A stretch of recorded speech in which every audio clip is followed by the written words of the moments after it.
My name is Jogia Motondo Brian, and I would say I am a trained social worker, trained psychologist, both from the University of Nairobi. I am a farmer, caniculturist, which is basically a rabbit farmer. I tend to avocado plantations, and I keep bees. And I also dabble in voiceover artistry. So many hats, yes.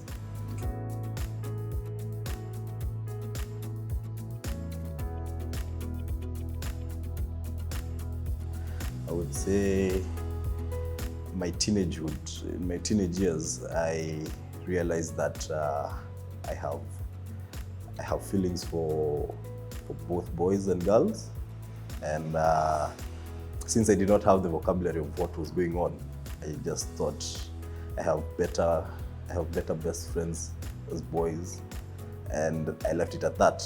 But later on, in my late teenage years, I realized what was going on, and I made peace with it, and I have been living wonderfully as a bisexual man ever since.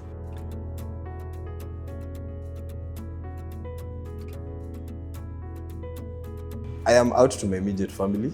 I am out to a couple of cousins, because family is quite a broad spectrum of a word.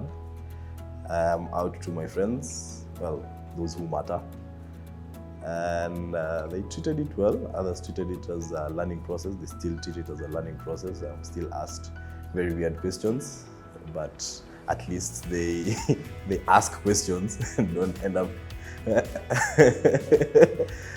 Well, at least we are away from who is the girl in the relationship.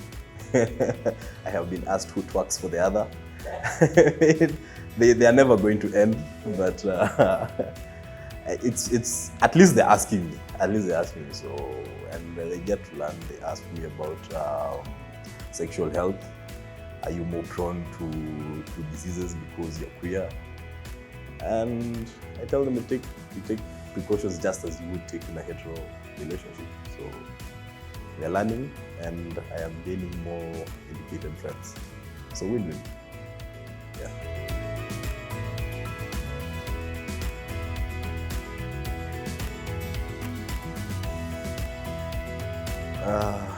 Well, it depends. It depends on your setting, because take for example, the Catholic Church, the Pope said that you should take care of your LGBTQ children, love them unconditionally, and shun conversion therapy, which is a win.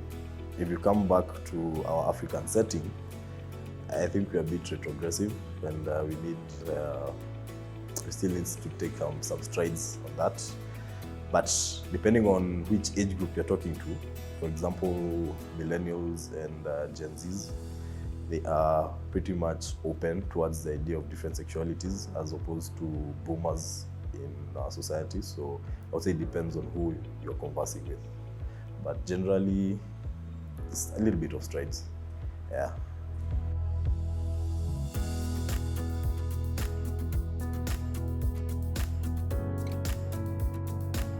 Coming out never ends. It will never end, and so don't get angry about having to come out every other day, because that's just the nature of it. And do it when you feel it's the right time. Nobody's pressuring you. If you can't guarantee your safety, you can't guarantee your peace of mind, don't do it. Don't do it at all. But if you've decided to embrace your sexuality, I would say look for safe spaces. For example, there's this girl plus space. Look for queer friends who are like-minded. Hang out with them, see what happens.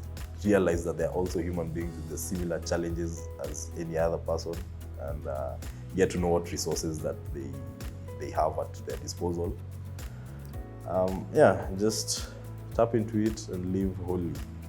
But remember, your safety is paramount, so just be cautious of that.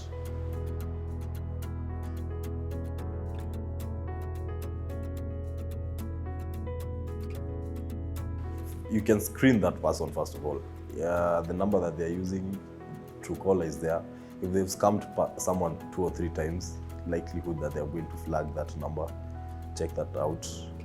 If when they send photos, always get someone sending you their photos. Just be anal retentive about that. Get their photos, send them to your network, see if anybody has something popping up on them. When you finally decide to meet, do it in an open space. Don't get into vehicles that you don't know. Do it in a restaurant. Know your exit routes.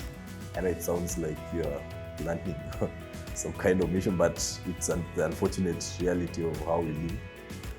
And if you can have someone beside you, just at a table, maybe away from you, just checking out what is going on, or knowing where you are. Share your location, your love location with someone else, with a friend or something, in case anything goes wrong.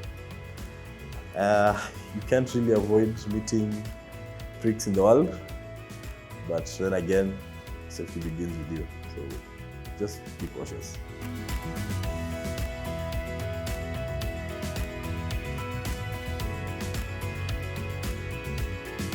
As a Gemini, I'm called two-faced. I don't know how true that is, but I'd say I'm understanding. I'm very diplomatic. I sort out a lot of problems between my friends.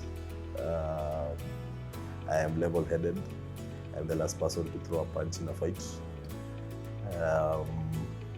I'm very entrepreneurial, and I can be stubborn when I want to.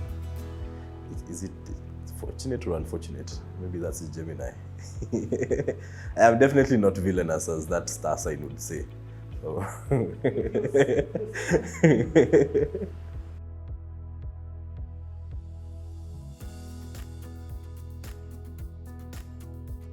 Kachumbari Haipashwi Moto, lakini inaongeza avocado. So you are perfect and you're worthy, but you can always self-improve. Yeah.